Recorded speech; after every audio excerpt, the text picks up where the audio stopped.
name is Arpan Patel, and I am directing our information engineering practice here in Washington, D.C.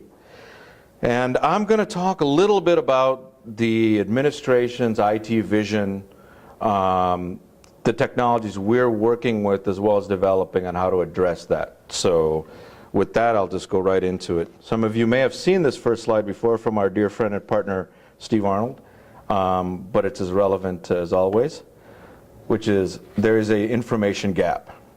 The challenge in information technology in general and individual management in particular is to bridge this. On one side, you have a wide range of devices, input, output, etc.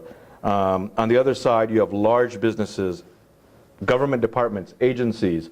You have entrenched information, you have infrastructure that you've invested in and managed dearly, and it's difficult to just sort of discard what's there. To embrace what's coming, you've got to find the connectors, and we want to talk a little bit about that and how that also relates to the vision that the administration has put forward.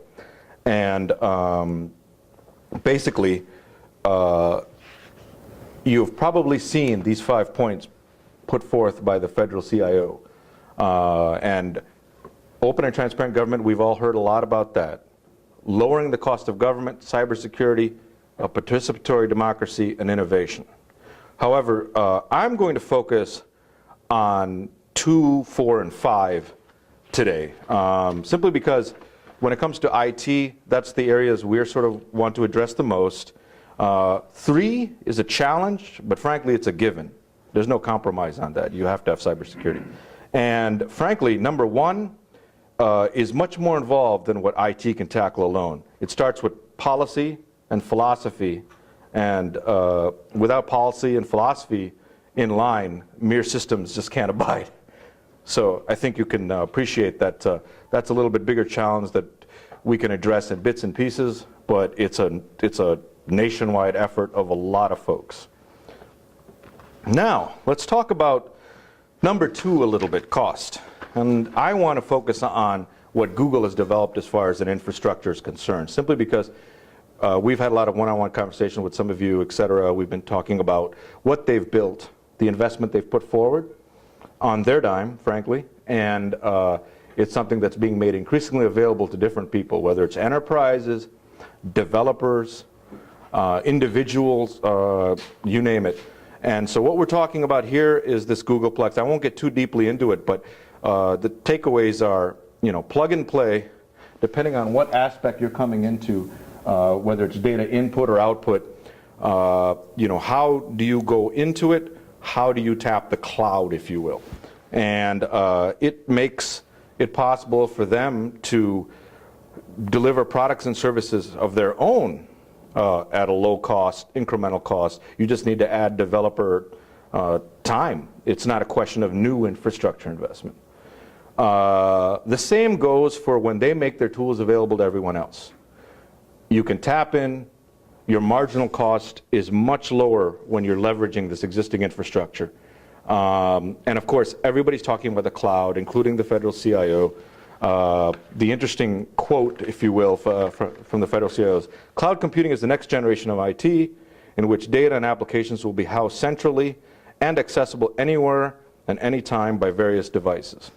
I think we're familiar with that, but we have our security concerns, we have our protocol concerns. So let's talk a little bit more about the process. What happens here is this Google platform we discussed becomes a key component that's integrated within some organizations that have all existing computer systems. In addition, you've got a blend of local and remote access that become a feature of this. And you're talking about, this is just a representative example of some of the sort of things that could feed into the platform. But the bottom line is, you have information inside your agency, you have information from the web, you have all these real-time feeds, which Robert will talk about, real-time information from other sources. You want to access what you need and keep out what you don't. I'm going to move a little faster. I'm getting cue cards. High level. Let's talk about innovation. Google has been researching and working with the concept of a data space at a very high level, and we can certainly talk about this in more detail offline. Dataspaces are an entirely different way to process and deal with massive amounts of data, particularly data that is inconsistent, uncertain, certainly not homogeneous, very heterogeneous. All sources and forms of data. Now, traditional data integration, you see this curve of sort of where in recent years things have come and how traditional data and info integration is sort of flattened out at this point. It's costly to compute, whereas databases, it's just such a novel, out there technology that it sort of computes as you go for what you need.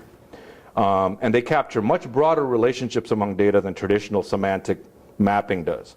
And the result is both a degree of certainty of the data as well as the lineage of the data. And together with that, it just improves the importance of what you're doing with the data and the result you seek. Again, at a high level, a data space is a definition of a bunch of disparate sources of data. But how you leverage and tap it is what you'd call a data space support platform. Again, at a very high level, I'll focus on one aspect of it, which is the search and query aspect of it. Now you say, well, search and query, okay, well, what is it about search and query here that is different than the way you traditionally think about it? Well, search is keywords, clearly. Query is much more than that. There are boundaries, there are conditions, there are requirements, and you're talking about, again, dealing with massive sort of petabyte scales of data with novel mathematics, and these folks have really figured out how, and will be increasingly making available to everyone, the methodology for tapping this data and working with the search and query. Now, here's one example some of you may have already heard of. Google Wave, recently introduced. Basically, this is how Google is using a data space as an example to reinvent email. I'm sort of calling it Collaboration 3.0. It is a way where one email becomes a living, breathing creature with all participants and tasks and activities and files all in one place so you can never lose track of a conversation. And they've started to roll this out to beta. They're going to make it increasingly available to people to test in coming months. But it's not commercially viable right now for an enterprise. Enter what we have developed. We talked about it.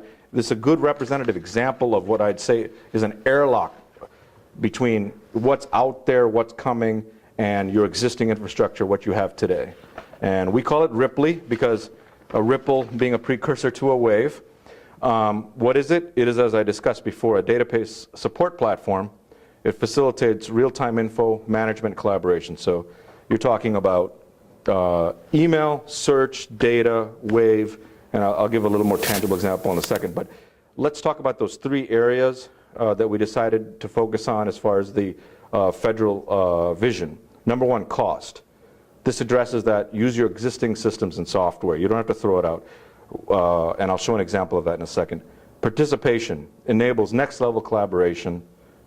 Adjust to your mandate and your security needs. And innovation, it's certainly your gateway, it's your bridge to the next and greatest, latest upcoming technology which we've talked about. So here's an example of a use of Ripley. Some of you may have seen this. It is residing within an Exchange server that you already have, as opposed to dealing with a third party or Google in the cloud, and someone is having a living, breathing conversation, pulling in all the different data.